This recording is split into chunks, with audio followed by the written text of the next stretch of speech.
Hello दोस्तों, मेरे इस यूट्यूब चैनल में आपका स्वागत है। मेरा नाम थम्मा लाल निषाद है। आज हम आपको सच्चे प्यार की एक अधूरी कहानी सुनाने जा रहे हैं। इसे बिना स्किप किए ध्यान से सुनिएगा। चलिए इस वीडियो को स्टार्ट करते हैं। दोस्तों, प्यार और खुशी जब हद से ज़्यादा बढ़ जाए तो नज़र लग जाती है। दीपक को जिसका डर था वही हुआ। शायद उसके प्यार को किसी की नज़र लग चुकी थी। उसका दिल किसी अनहोनी की आशंका से भर उठा। कल मैं घर जा रहा हूँ। तुम लोग रूम किराया और राशन का हिसाब करके मुझे बता देना। शाम को खाना बनाते समय उसने दीपक और पप्पू से कहा, लेकिन अगले हफ्ते तो हमें दिवाली में जाना ही है। नहीं, बहुत ज़रूरी काम है। मुझे कल ही जाना होगा। दीपक ने अपना फैसला सुनाया। दीपक और पप्पू उसके बचपन के दोस्त थे और वे जानते थे कि वह जो कहता है वही करता है। इसलिए उन्होंने ज़्यादा जोर देना मु- मुनासिब नहीं समझा।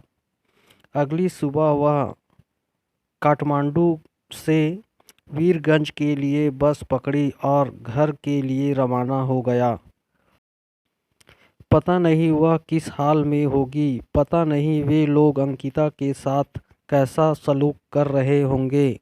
बस की खिड़की से भरे पहाड़ों को देखते हुए वह उसी सोच में डूबा हुआ था। नेपाल के पहाड़ी रास्तों की खूबसूरत वादियाँ भी आज उसके दिल को सुकून नहीं पहुंचा पा रही थी। रास्ते भर वह इन्हीं आशंकाओं और उलझनों के बीच 300 किलोमीटर का सफ़र कैसे कट गया पता ही नहीं चला।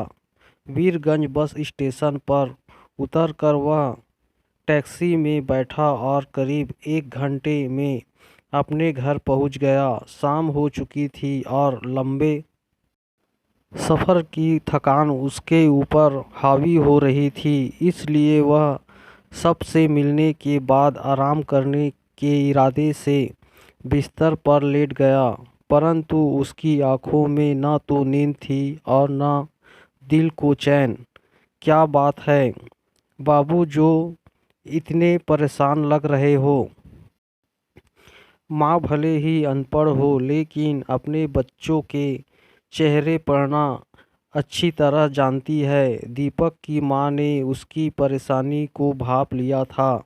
वह अपने माँ बाप से कोई भी बात नहीं छुपाता था। वह पहले ही रिया के बारे में माँ को बता चुका था। माँ, तुम कल पापा को रिया के घर जाने को कहो ना।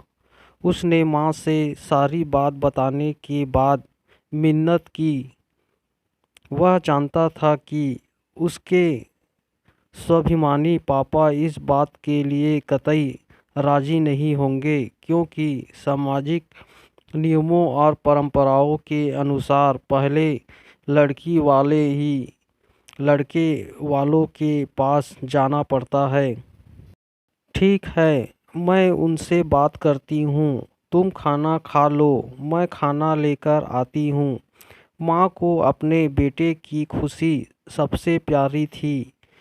चाचा जी, अंकिता बुआ जी का कॉल आया है। वह आपसे बात करना चाहती है। वह भोजन करके हाथ धो रहा था। तभी उर्मिला हाथ में फ़ोन लिए भागती हुई आई। उर्मिला दीपक के चचेरे भाई की लड़की थी। दीपक के पापा दो भाई थे। बड़े भाई साहब की 4 बेटियां और इकलौता बेटा था। उसकी शादी हो चुकी थी। चचेरे भाई की 3 बेटियां और 2 बेटे थे। उर्मिला उसकी मंझली बेटी थी। दीपक ने हाथों को पोंछकर फ़ोन को कानों से लगाया। हेलो दीपक, धीमे से बोला।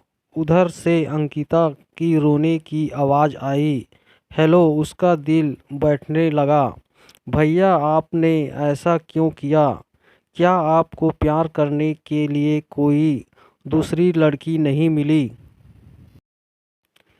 आपकी वजह से मेरे घर में तूफान मचा हुआ है। मुझे गालियाँ और ताने सुनने पड़ रहे हैं। मेरा घर टूटने की कगार पर है। क्यों किया आपने ऐसा? दीपक चाह कर भी कुछ बोल नहीं पाया। बस दो आंसू उसकी पलकों में टूटे और ज़मीन में समा गए। बोलिए ना, बोलते क्यों नहीं?